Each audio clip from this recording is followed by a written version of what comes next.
maiinit na balita ngayong tanghali. Ikalawang Pilipino na kasama sa mga hinostage ng Hamas militants, pinalaya na rin ayon kay Pangulong Ferdinand Marcos Jr. Israeli government nangakong bibigyan ng lifetime aid ang pamilya ng 4 na Pilipinong nasawi sa gera. Usapang pangkapayapaan sa pagitan ng pamahalaan ng Pilipinas at National Democratic Front of the Philippines muling bubuksan. People's Survival Fund para sa climate change adaptation ipinresinta kay Pangulong Ferdinand Marcos Jr. Elepanteng si Mali nasawi dahil sa congestive heart failure at cancer ayon sa Chief Veterinarian ng Manila Zoo. At 41 trabahanteng natrap sa tunnel sa India na iligtas na. Magandang tanghali mga kasangbahay. Ngayon po ay araw ng Miyerkules, November 29, 2023. At una sa mga balita ngayon tanghali, kinumpirma ni Pangulong Ferdinand Marcos Jr. na pinalaya na rin ang isa pang Pilipino na hinostage ng Hamas militants. Sa isang post, masayang ibinalita ni PBBM na ligtas nang nakabalik sa Israel si Noraline Babadilla. Inihayag ng presidente na sa ngayon ay accounted na ang lahat ng mga Pilipino na naapektuhan ng nangyaring gulo sa pagitan ng Israel at Hamas militants. Labis ang pasasalamat ni Pangulong Marcos Jr. sa mga otoridad sa Israel upang ligtas na mapalaya ang ating mga kababayan na kasamang binihag ng mga rebeldeng grupo. Kinilala rin ito ang mahalagang papel na ginampanan ng Egypt at Qatar na naging katuwang rin upang ligtas na makauwi ang mga Pilipino na naipit sa nangyaring gulo sa Israel at Gaza. Nagbigay pugay ang pamahalaan ng Israel sa 4 na Pilipinong napatay sa pag-atake ng Hamas noong October 7, 2023. Nangako rin ng lifetime aid ang Israeli government para sa mga naulilang pamilya ng mga napaslang na Pinoy. Sa isang pahayag, sinabi ni Israeli Ambassador to the Philippines, Ilan Flas, na magbibigay ang Israel ng base na 100,000 pesos kada buwan para sa immediate family ng mga biktima. Sinabi rin ni Flas na depende sa katayuan ng pamilya kung ang tatanggap ay ang magulang o asawa, habang isa sa alang-alang din ang bilang ng mga anak. Dagdag din ng Israeli envoy na qualified ding makatanggap ng monthly aid ang napalayang hostage ng Hamas na si Jimmy Pacheco. Muling nagkaroon ng pag-asa na umusad ang usapang pangkapayapaan sa pagitan ng pamahalaan ng Pilipinas at ng National Democratic Front of the Philippines o NDFP. Kahapon, inanunsyo ng Presidential Advisor on Peace, Reconciliation and Unity ang naging pag-usad ng informal talks. Narito ang report ni Nel Maribohok. I am therefore privileged to report that the government of the Republic of the Philippines and the National Democratic Front of the Philippines have agreed to a principled and peaceful resolution in ending the armed conflict. Inanunsyo ni Presidential Advisor on Peace, Reconciliation and Unity Secretary Carlito Galvez Jr. na nagkasundo ang pamahalaang Pilipinas at National Democratic Front of the Philippines na tapusin ang armed conflict sa pamamagitan ng mapayapang paraan. Ito ang pinirmahang joint communique ng dalawang panig na produkto ng informal discussions sa the Netherlands at Norway mula pa noong 2022. Ayon kay Secretary Galvez, ito ay bagong simula ng negosasyong pangkapayapaan sa NDFP. Positibo ang kalihim na sa ilalim ng Marcos administration magkakaroon ng magandang pag-usad ang usapang pangkapayapaan na ito. But I believe nakikita namin with the confidence na nakita namin na when I first talked with them and even nagkaroon kami na talagang some cordial discussions. I can see that there is a positive outlook na it will end up with the final peace agreement. Nilinaw naman ni Defense Secretary Gilbert Teodoro na wala pa ring magbabago sa kilos ng mga otoridad laban sa New People's Army o NPA at wala pang mangyayaring tigil putukan dahil dito. As Secretary Galvez has said, these are preliminary exploratory talks, and all programs, security, law enforcement programs of the government shall continue. Matatandaan na inanunsyo noon ni dating Pangulong Rodrigo Duterte ang termination ng peace talks sa CPP, NPA, NDF. Nel Maribuhok, UNTV News and Rescue. Diyos ang aming sandigan, serbisyo publiko ang aming pinahahalagahan. Wala umanong dapat maging problema sa muling pagsapi ng Pilipinas sa International Criminal Court o ICC ayon kay dating Senador Leila de Lima. Giit ng dating mambabatas na pangunahing kritiko ng war on drugs ng nakaraang administrasyon, ito ang nararapat na gawin ng bansa. Narito ang report ni Dante Amento. Muling nilinaw ni dating Senador Leila de Lima na unilateral ang ginawang pag-atras ng Pilipinas sa International Criminal Court o ICC sa ilalim ni dating Pangulong Rodrigo Duterte. Kaya ayon kay de Lima, wala namang problema o isyu kung sasapi muli ang bansa sa Rome Statute. Hindi dapat nagiging problema yung issue about the rejoining of the Philippines. Dagdag pa ni de Lima, ang hakbang ni Duterte ay upang takasan ang pananagutan sa ilalim ng madugong giyera kontra iligal na droga ng kanyang administrasyon. Now here we are, merong isang tao na dahil nga gusto niyang umiwas sa accountability, bigla niyang withdraw. So anong problema ngayon sa pagbalik natin, which is the right thing to do? Umaasa ang dating mambabatas na ang ginagawang pag-aaral ngayon ng bansa kung babalik sa ICC ay para sa hustisya ng mga biktima ng war on drugs. So I hope really that the result of that study by the Executive Department would be positive na dapat bumalik na tayo sa ICC para ganap ng hustisya ang makuha ng mga naging biktima. Samantala, naniniwala naman si Solicitor General Minardo Guevara na maraming dapat isaalang-alang sa pagsapi muli ng bansa sa ICC. Hindi rin anya ito desisyon ng ehekutibo lamang, kundi kasama sa pagpapasya dito ang Senado. Dante Amento, UNTV News and Rescue. Diyos ang aming sandigan, serbisyo publiko ang aming pinahahalagahan. Masama ang loob ng isang senador sa ginawang paghahain ng resolusyon sa Senado na humihimok sa Administrasyong Marcos na makipagtulungan na sa International Criminal Court o ICC. Narito ang report ni Harleen Delgado. Hindi nangangahulugang wala ng obligasyon ng Pilipinas na makipagtulungan sa International Criminal Court o ICC nang tuluyan itong kumalas noong 2019. Ito ang paninindigan ni Senate Deputy Minority Leader Risa Hontiveros sa kanyang resolusyon na humihimok sa Executive Department na makipagtulungan at asistehan ng ICC sa investigasyon sa war on drugs ng Duterte administration.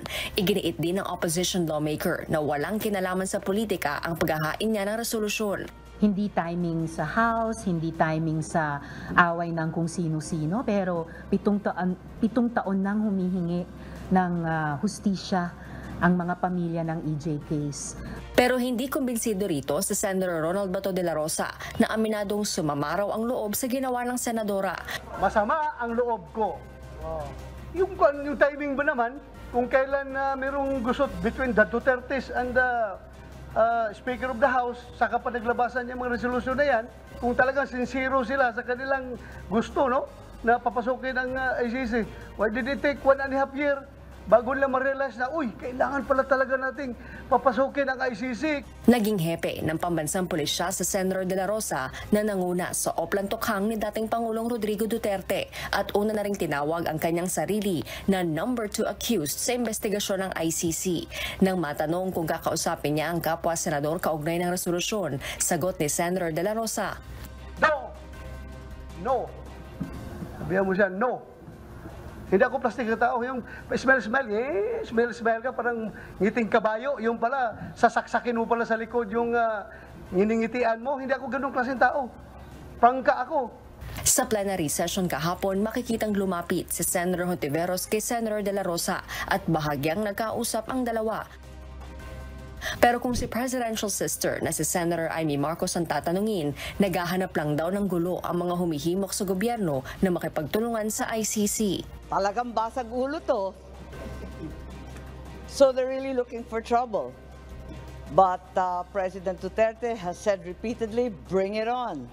Para sa akin, ang totoo, desisyon ito ng ehekutibo. Ibig sabihin ang ading ko, si Presidente, na paulit-ulit nang sinabi na hindi papapasukin ang ICC. Sang-ayon po ako doon. Wala pong naghahanap ng trouble. Ang pinakamalaking trouble sa lahat ay yung trouble na ibinagsak sa ulo at buhay ng mga balo at ulila ng extrajudicial killings ng war on drugs. Handa si Senator Marcos na dinggin ang resolusyon sakaling mapunta ito sa kanyang pinamumunuan na Senate Committee on Foreign Relations. Umaasa naman si Senator Hontiveros na magkakaroon ng patas na pagdinig ang resolusyon kahit pa kaalyado ni dating Pangulong Duterte ang ilan sa kanyang kasamahang senador. Ayon naman kay Senate President Juan Miguel Big-Zubiri, wala sa mga senador kundi na kay Pangulong Ferdinand Marcos Jr. na ang desisyon kung babalik ang bansa o hindi bilang miyembro ng ICC. Jorlene Delgado, UNTV News and Rescue. Diyos ang aming sandigan, serbisyo publiko ang aming pinahahalagahan. Kilala na ng Philippine National Police ang mga gunman sa kaso ng pamamaril na nangyari sa loob ng Victory Liner sa Nueva Ecija noong November 15. Ayon kay PNP Public Information Office, Acting Chief Police Colonel Jean Fajardo, maging ang masterminds sa krimen ay tukoy na rin ng PNP. Mula sa Camp Crame, ang detalye ihahatid sa atin ni Lea Ilagan live. Lea, pinangalanan na ba ng PNP kung sino-sino ang mga ito at ano yung susunod na magiging hakbang ng pulisya sa kasong ito? Magandang tanghali sa iyo, Aga. Bagamat may mga pangalan na nga, ay hindi muna tinukoy o hindi muna pinangalanan ng Philippine National Police ang responsable dyan sa pamamaril sa dalawang pasaheros ng Victory Liner noong November 15 sa Caranglan, Nueva Ecija. Pinili muna nila itong wag ihayag sa publiko hanggat hindi pa nakapagsasampa ng kaso at nahuhuli ang mga ito. Ayon kay PNP Public Information Office Acting Chief Police Colonel Jean Fajardo, posible pa kasi aniya magtago at tumakas ang mga ito kapag dumutang ang kanilang mga pangalan. Kaya naman, sasampahan aniya muna ang mga ito ng PNP. Gayunman Aga, sinabi ni Colonel Fajardo na pawang mga hired killer ang mga suspect at sigurado aniya ang mga pulis na ito ang mga perpetrators maging kung sino ang mga nagbuto sa kanila para isagawa ang pagpaslang. Matatandaan Aga na sa mga inisyal na investigasyon ng PNP, ang anak ng biktima ang unang tinitingnang person of interest ng mga pulis. Aga? Maraming salamat, Lea Ilagan. Isang bagong Special Operations Group ang inilunsad kahapon ng Metropolitan Manila Development Authority o MMDA upang tumutok sa mas mahigpit na implementasyon ng mga batas trapiko. Pangunahin itong babantayan ang EDSA at mga pangunahing kalsada sa Metro Manila, lalo na at mas matinding traffic ang inaasahan ngayong Disyembre. Narito ang report ni Ryan Lacanlale. Ilang araw na lamang at papasok na ang buwan ng Disyembre kung saan inaasahan na ang lalo pang pagbigat ng trapiko sa Metro Manila dahil sa holiday season. Kaugnay nito, ipinakilala na kahapon ng Metropolitan Manila Development Authority o MMDA ang kanilang bagong Special Operations Group Strike Force na tututok sa pagbabantay ng trapiko sa EDSA at iba pang pangunahing kalsada sa Metro Manila. Ito ang dating grupo na pinamumunuan ni retired Colonel Bong Nebriha na nasuspinde matapos na payagang makalusot sa busway ang nagpakilalang convoy umano ng isang senador. Itinalagang OIC sa Special Operations Group Strike Force si Gabriel Go na direkta namang magre-report sa tanggapan ng MMDA Assistant General Manager for Operations. Maraming mga motorista at maraming mga tao magkakaroon po ng additional load ng mga sasakyan. That's one thing that we are considering para madagdagan din po ang manpower natin. Especially po dito sa ating strike force, that's one thing that we are also considering, na magdagdag po tayo ng mga enforcers when it comes to our operation. Kahapon, 18 motorsiklo at 8 pribadong sasakyan ang nahuli ng mga ito na pumasok naman sa EDSA busway. Bagaman mayroon pa ring mga nahuhuli, Ayon sa MMDA, malaki na ang ibinaba ng mga bilang ng mga lumalabag sa bus lane. Normal ang takbo na operation natin like any other operations. Ito yung ginagawa natin on a day-to-day basis. At masasabi ko na bumaba na ng significantly yung mga na-apprehend natin dahil dun sa higher fines na pinapatupad po ng ating ahensya. Bukod sa mga lumabag sa busway, kasama rin sa mga na-isyuhan ng violation tickets ang ilang mga sasakyan na iligal na nakaparada sa kalsada. Gayon din ang mga motorcycle riders na walang suot na helmet at nakasuot lamang ng tsinelas. Ryan Lacanlale, UNTV News and Rescue. Diyos ang aming sandigan, serbisyo publiko ang aming pinahahalagahan. Inihayag ng Land Transportation Office o LTO na nais nilang imungkahi sa Department of Transportation na dapat ring maiparehistro ang lahat ng electronic o e-vehicles na dumadaan sa major roads. Mula sa Maynila, alamin natin ang detalye kay JP Nunez live.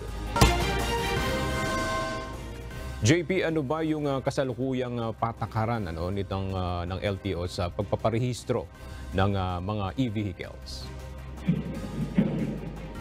Aga, ayon kay LTO Chief Assistant Secretary Attorney Vigor Mendoza, ang general rule sa e-vehicles, kapag 25 kilometers per hour ang maximum speed o pababa ay hindi na kailangang irehistro sa LTO. Katulad niya ito ng mga maliliit na e-bikes at e-trikes na makikita sa mga kalsada. Nais ngayon ng LTO na magkaroon ng pagbabago sa polisiya kung saan anumang maximum speed ng e-vehicles ay dapat nakarehistro sa LTO. Dapat din anya na mayroong driver's license ang nagpapatakbo nito. Gayunman kung ang e-vehicles ay gagamitin lang naman anya sa loob ng mga subdivision at hindi sa major roads, ay wala namang magiging violation at hindi na kailangan pang irehistro. Sa ngayon nila, dumarami na ang e-vehicles sa major roads, kaya naman dapat magkaroon ng pagbabago sa regulasyon nito. Karamihan kasi anya sa mga e-vehicles na mabababa ang maximum speed ay nagiging dahilan ng aksidente o kaya naman ay pagbagal ng daloy ng mga sasakyan. Sa Execom nila sa Department of Transportation sa susunod na linggo, isaan nila ang concern sa e-vehicles ang kanilang imumungkahi sa Department of Transportation. Yan muna ang ating latest live. Balik sa iyo, Aga. Maraming salamat, JP Nunez.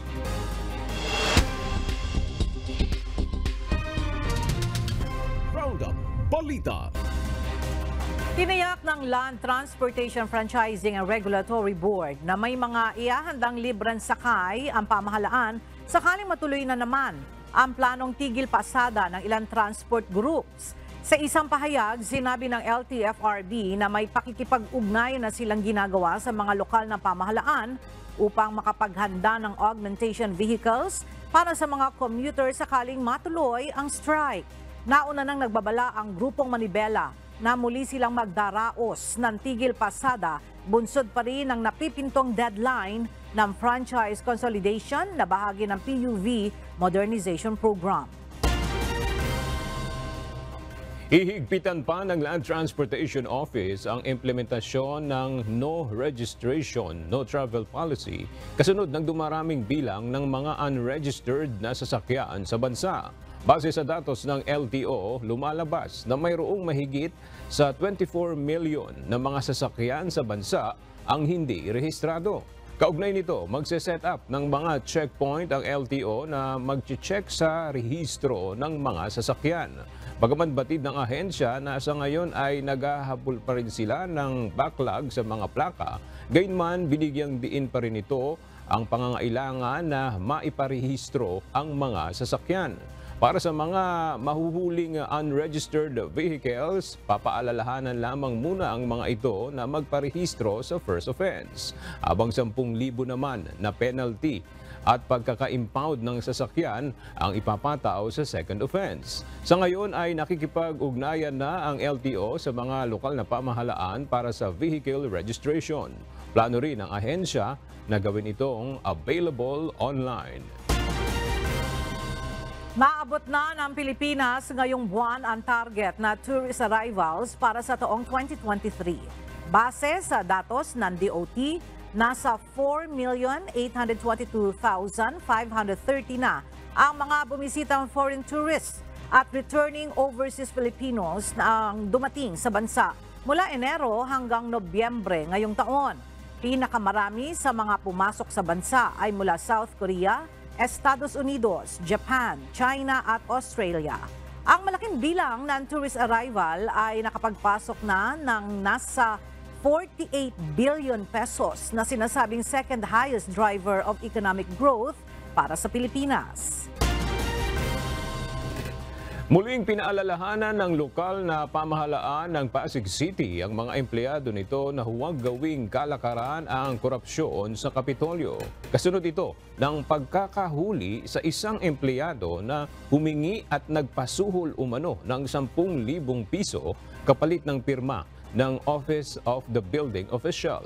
Ayon kay Mayor Vico Soto, dismayado siya sa naturang empleyado dahil personal pa naman niyang inirekomenda ito para sa posisyon sa City Hall. Gayunman, nais niyang patunayan na wala siyang kukonsintihin kahit na kaibigan pa niya ito.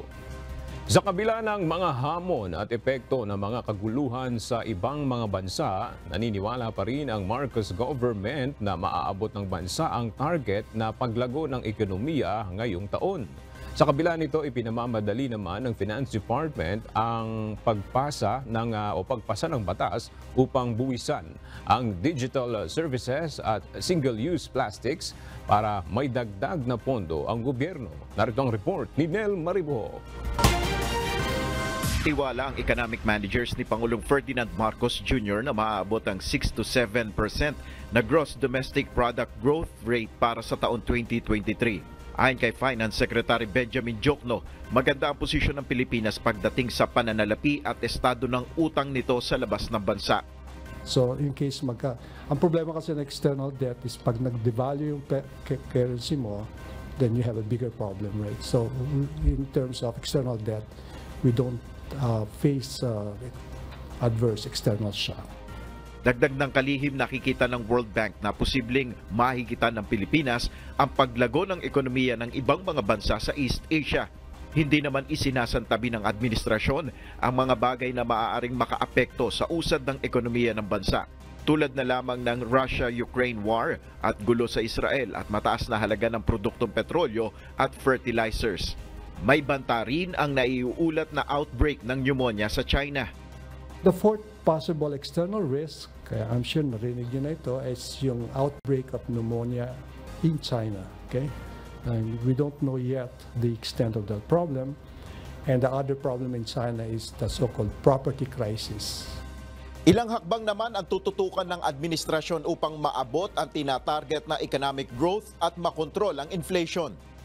Kabilang na ang mabilis at maayos na paggamit ng pondo ng mga ahensya, pataasin ang produksyon sa agrikultura at targeted subsidy para sa mga sektor na apektado ng inflation. Inirekomenda rin ng DOF kay Pangulong Marcos na i-certify bilang urgent bill ang ilang tax measures. We asked the President to act on the following requests. These are some tax measures,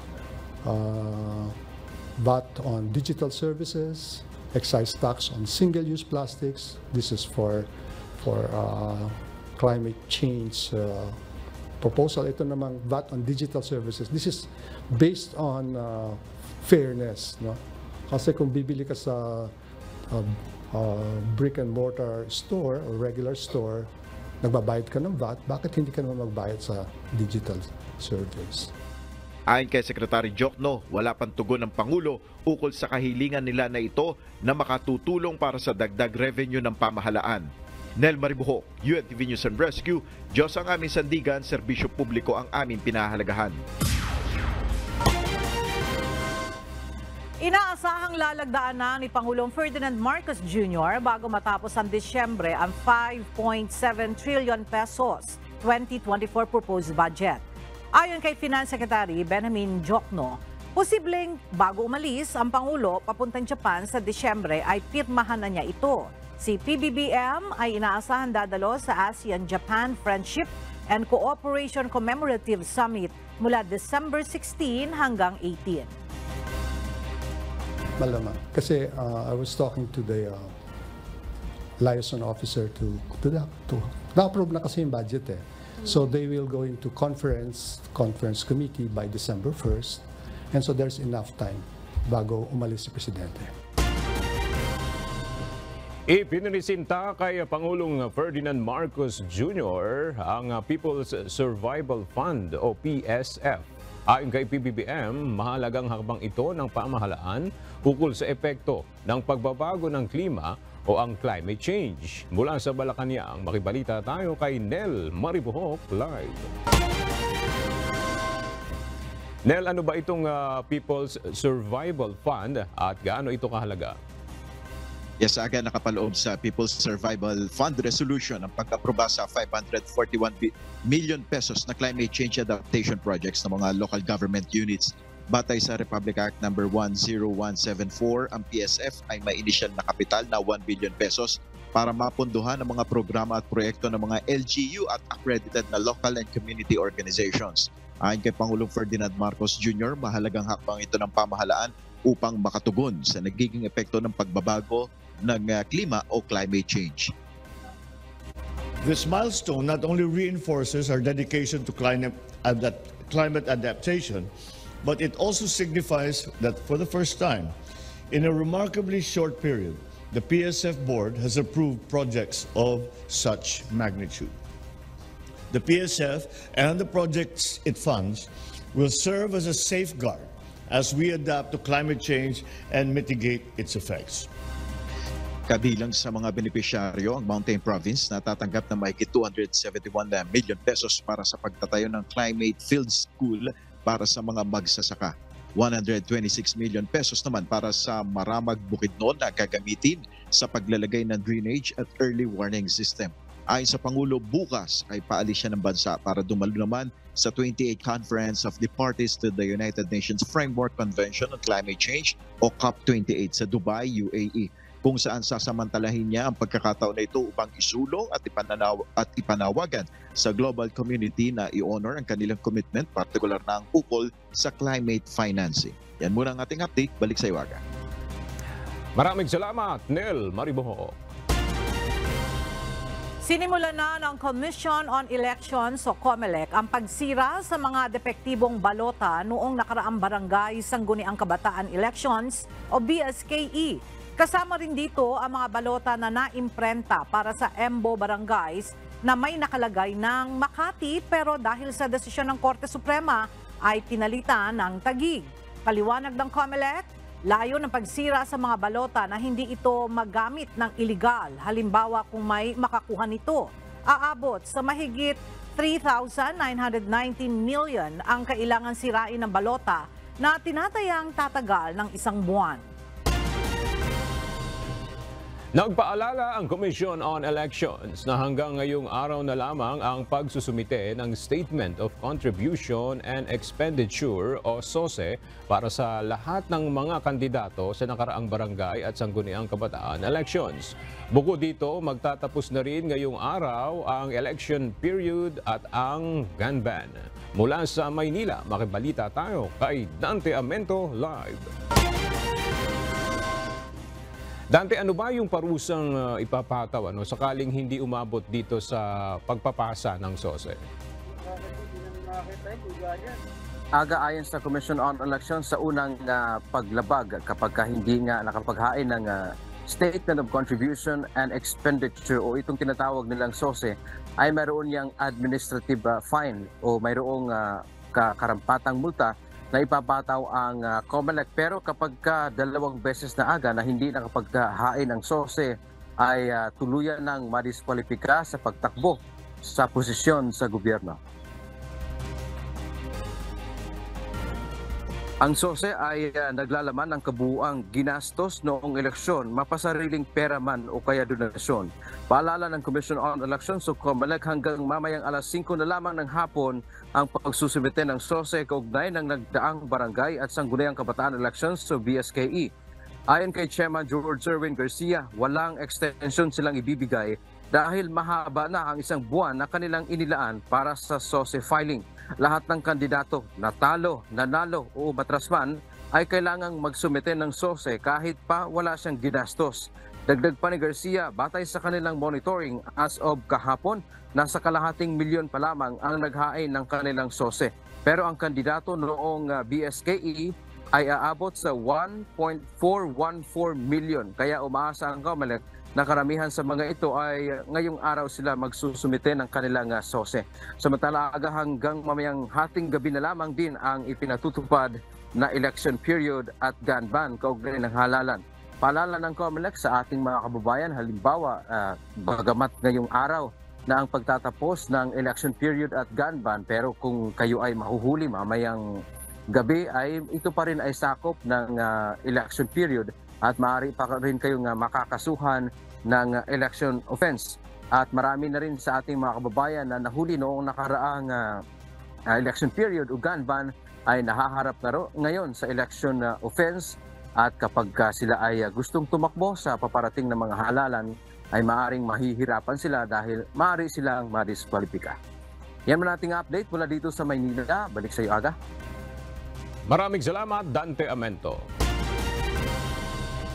Naka-alerto ngayon ang Department of Health sa mga bagong pathogens kasunod ng napaulat na pagtaas ng kaso ng influenza-like illness sa bansang China. Pareho kasi ang mga sintomas nito sa COVID-19. Dito sa Pilipinas, umabot na sa 190,000 influenza-like cases ang naiulat ngayong taon batay sa datos ng Department of Health. Karamihan sa mga natatamaan nito ay mga bata. Narito ang report ni Gladys Toabi. Halos isang linggo may ubo at sipon ng 1 taong gulang na anak ni Shaina. Kwento niya na hihirapan ang kanyang anak sa pagtulog gabi-gabi sa tuwing inuubo ito. Yung ubo niya matigas nahihirapan siya every time na matutulog siya, nagigising siya sa madaling araw. So kaya di ka talaga rin makakatulog kasi tuloy-tuloy yung ubo niya Kaya ang hirap. Matapos gumaling ang kanyang anak, iniwasan niya munang dalhin sa matataong lugar. Madalas ay nasa bahay na lamang sila ngayon upang maiwasan mahawaan lalo't aniya uso ngayon ang trangkaso. Lalo na kasi kasabayan ko yung sa sentro, yung mga bata din na may ubo sipon din. Ayun, talagang sinabi ko, uso. Minsan, hindi kami talaga lumalabas, kaya sabi ko, pag hapon, iaano ko siya ilalabas. Tapos sa umaga, ipapaaraw ko lang, bibilad ko lang din. Lalo na, di ba, uuso talaga yung ubo. Hawa-hawaan po yun. Sa tala ng Department of Health, ang Pilipinas ay mayroon ng 190,000 influenza-like cases at kadalasan sa mga nahahawaan ay mga bata. Ito ay itinama sa pagtataas o pagwawalang bisa sa public health emergency pagkat ang ibig sabihin yan ay malaya ng nakakalabas at nakakasanlimuha ang mga kababayan natin. Dagdag pa ni Undersecretary Tayag, ang mga pasyente nilang mayroong flu-like symptoms, gaya ng mataas na lagnat, ubo, sipon at sore throat ay isinasa ilalim nila sa pagsusuri. Ito ay upang makita kung ito ba ay dulot ng COVID-19 o iba pang uri ng influenza virus. Bunsod nito ay naka-alerto ngayon ang kagawaran sa mga bagong pathogens. Hinihikayat din ang mga doktor na ipagbigay alam sa kanila ang nakikitang anumang clustering o pagtaas ng mga kaso upang maimbestigahan. At sa mga pamadang lokal, i-report natin sa Department of Health kung biglang tumataas sa kaso dyan ay influenza-like test. Kada na sa ganun ay pagtulungan ng pagwaran ng pagtulungan, DILG, na huwag na pumadat nila. Kaugnay nito ay muling ipinapayo sa mga vulnerable sector ang magsuot ng face mask at ang magpabakuna upang hindi makapanghawa. Ganon din ang agarang pagpapakonsulta sa doktor kung nakararamdaman ng anumang flu-like symptoms. Tayo ay makakaranas ng pagdalakda, ipapansin Thomas ng sipon o kaya pag-ubo, magpatingin tayo at magpa-throat swab para nakakasiguro tayo na hindi pa na COVID yan. Gladys Toabi, UNTV News and Rescue. Diyos ang aming sandigan, serbisyo publiko ang aming pinahahalagahan. Tukoy na ang dahilan ng pagkasawi ng pamosong elepante sa Manila Zoo na si Vishwa Maali o mas kilala bilang Mali. Sa press conference ngayong umaga, sinabi ng Chief Veterinarian ng Manila Zoo na ang dahilan ng pagkamatay ni Mali ay bunsod ng congestive heart failure at cancer. Unang bumungad sa amin yung pancreas, neoplastic, meaning matigas po siya at parang meron na po siyang cancer dahil po sa age niya. Marami po kaming, as we go on, nakita po namin yung mga nodules around the liver, pero yung liver naman po, wala namang problema. Yung kidney niya, though slightly inflamed, possible po dahil masyadong malaki, kaya po parang may pressure. Balot po ito ng taba at the same time nakita mo namin yung aorta, yung tubo palabas ng kanyang puso.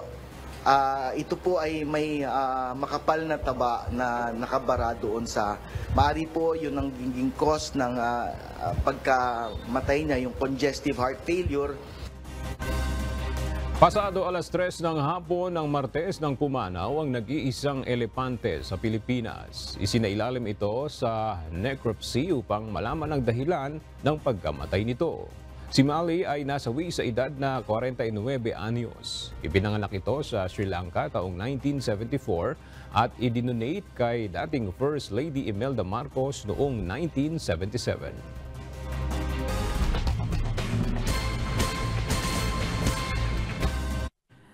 Sugatan ang isang motorcycle rider sa Tagum City matapos kabanggaan ng isang SUV. Agad namang nilapatan ng first aid ng UNTV News and Rescue Team ang biktima. Narito ang report ni Hazel Fuerzas.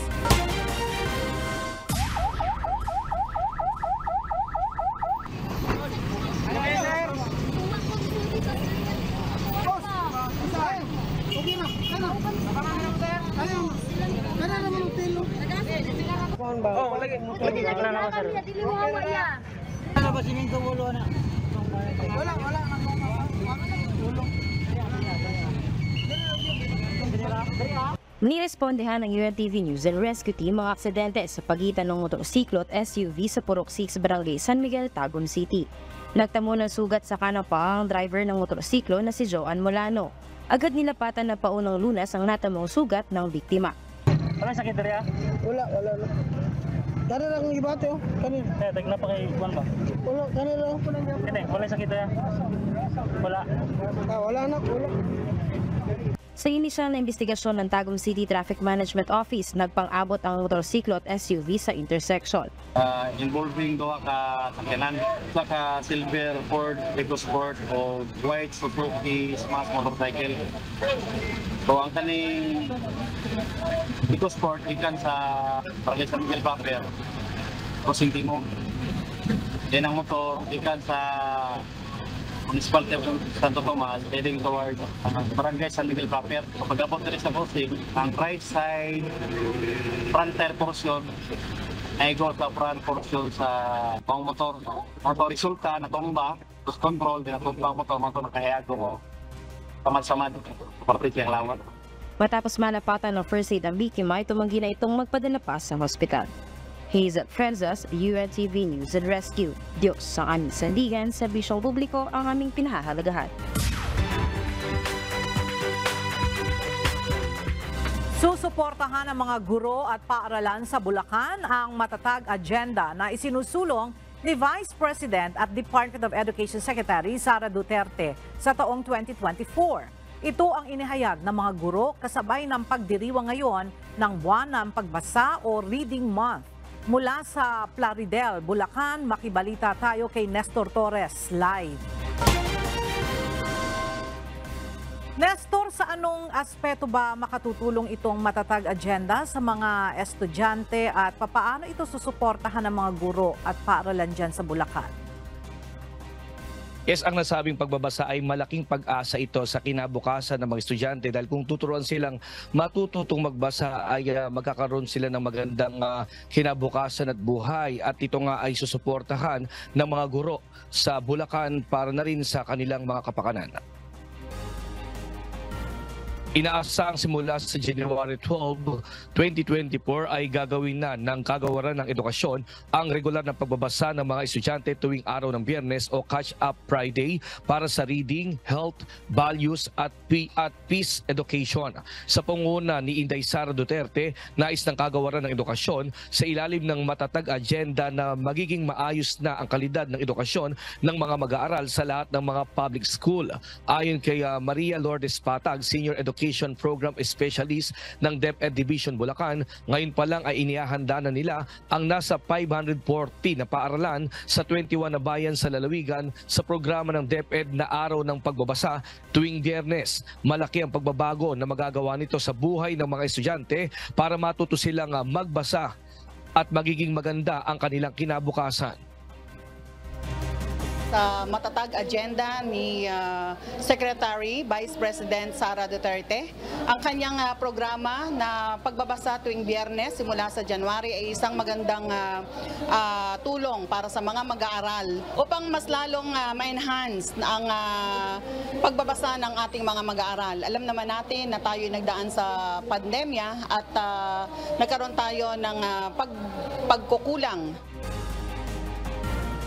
Ayon naman sa mga guro, kung matuturuan silang matutong magbasa ng English at Tagalog man, ay may iwasan din silang bumagsak sa klase. Ang kagandahan pa po nito, sa proseso po kasi habang nag-aaral yung bata, nakikita na po namin agad kung sino yung mga mahihina. So bago pa man dumating sa punto na babagsak sila, dahil dun po sa mga kakulangan at saka sa mga kahinaan, pumapasok na po yung iba't ibang mga gawain na para sa kanilang pagkatuto. Mula nga po dun sa salitang intervention, magi-intervene ka na bago pa man bumagsak yung bata.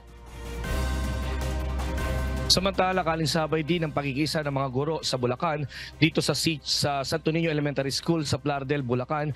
Nagsagawa ang mga estudyante ng Filipino folklores ang mga guro at mga estudyante kung saan nga ay ipinakita nila yung iba't ibang mga costume ng kultura at ng mga history kung saan ito yung nababasa ng mga estudyante sa mga aklat na maaari nilang mapakinabangan simula nga itong ginagawang pagbabasa para sa mga estudyante.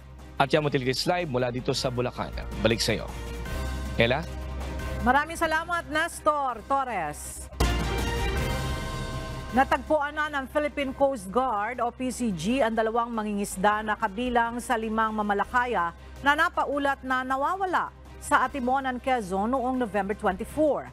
Ayon sa Coast Guard District Southern Tagalog, nakauwi na ang mga mangingisda na sina Reniboy Alva at Jovenal Gamitin sa kanilang pamilya. Sinabi ng mga mangingisda na nagpalipas muna sila sa isang bahay sa Barangay Gordon, Alabat, Quezon dahil sa sama ng panahon matapos silang maglayag. Sa ngayon, 3 mangingisda pa ang patuloy na pinaghahanap ng Philippine Coast Guard.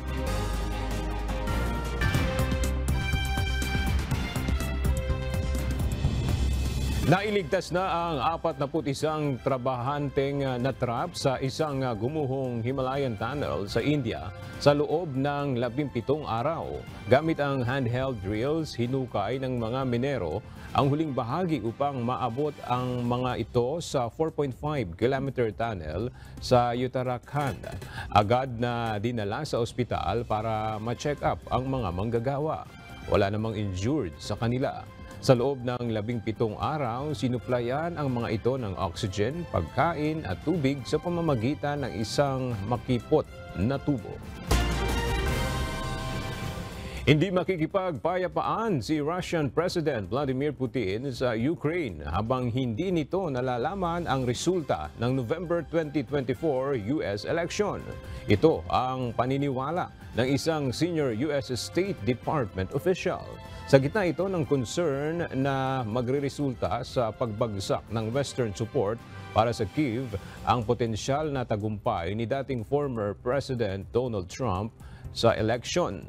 Kilalang kritiko ng US support para sa Ukraine si Trump na nag-target o na-target ang re-election sa 2024 at ang nangungunang kandidato para sa Republican presidential nomination. Naranasan sa ilang bahagi ng Estados Unidos ang matinding snow kabilang na ang thunder snow. Milyong-milyong tao ang nasa ilalim ng winter weather alerts magmula Texas hanggang New York. Apektado ang plain states ng ilang pulgadang snow sa nakalipas na holiday weekend. 3 tao ang naiulat na nasawi sa central Nebraska dahil sa multiple crashes. Una namang hinikayat ni New York Governor Kathy Hochul ang mga residente sa estado na paghandaan ang epekto ng winter storm. Pinaalalahanan niya rin ang mga itong magdoble ingat at i-check ang forecast bago magplano ng biyahe.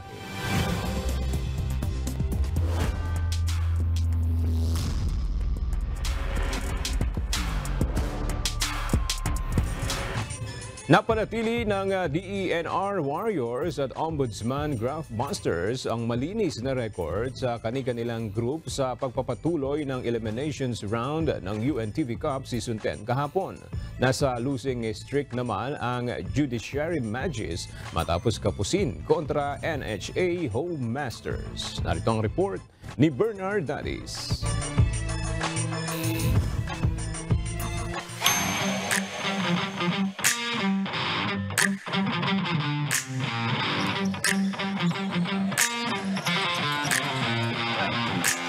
Umakyat sa ikatlong pwesto ng Group A ng UNTV Cup Season 10 Eliminations ang NHA Home Masters. Ito'y matapos nilang tibagin ang Judiciary Magis sa kanilang bakbakan na nagtapos sa score na 89-82. Binuhat ang Home Masters ni Alvin Vitog na kumamada ng 21 points, 15 rebounds at 4 na assist. Nag-ambag naman ang kanilang rookie player na si EJ Eligay ng 17 points at 6 rebounds. Sa ngayon, meron ng 3 panalo at 1 talo ang NHA, habang may kapwa 2 talo at panalo ang Judiciary. Buti na lang lahat ng mga player namin nag-step up. Tapos mas matibay na yung depensa namin itong mga third quarter. Naiwan namin sila. Tapos siya, coming up from the injury, medyo nag-perform ng maganda. So, nagawa rin namin yung mga tinrain namin para magawa namin sa larong ito. 2-game losing streak kami. Siguro back to the drawing boards kami. And then, magre-regroup itong team na to.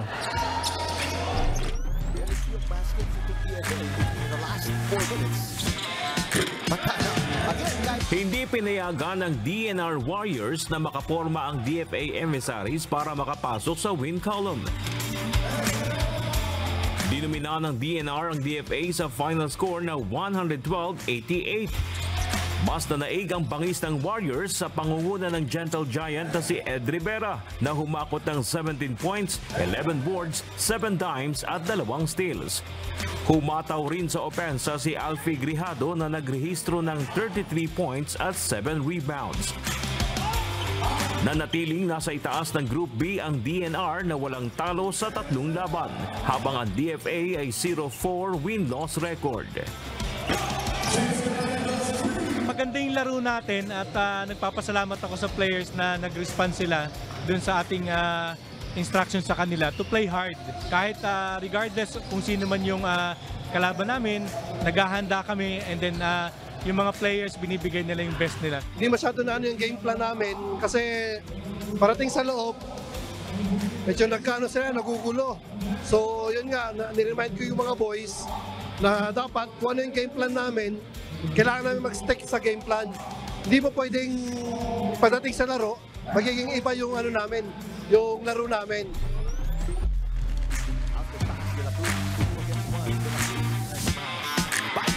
Samantala, nananatili pa ring undefeated ang Ombudsman Graphbusters sa Group A matapos magwagi laban sa DOJ Beacons sa score na 97-82. Sumandig ang Graphbusters kina Paz Aldous na may 31 points, 4 rebounds at 3 steals. At si Paul Ladja na may 18 points, 5 rebounds, 11 assists at 4 steals. Makakalaban ng Ombudsman sa linggo ang kapwa nila undefeated sa Group A na GSIS Furies.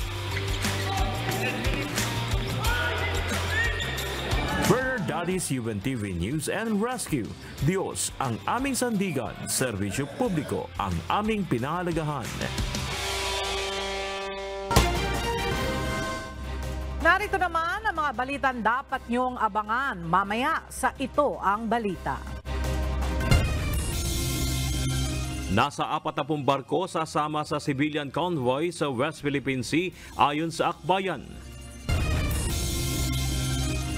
Pagbibigay ng amnesty sa mga rebelding grupo sinang-ayunan ng Department of Justice. Chinese official binalaan ng Australia sa Navy movement sa East at South China Seas. At yan ang mga balitang dapat abangan mamaya sa Ito Ang Balita. Alas 5:30 ng hapon dito lamang sa UNTV News and Rescue.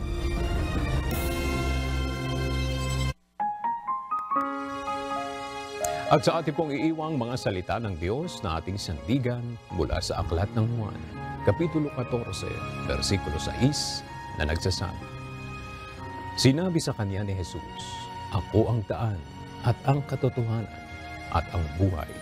Sino man ay di makaparoroon sa Ama kundi sa pamamagitan ko.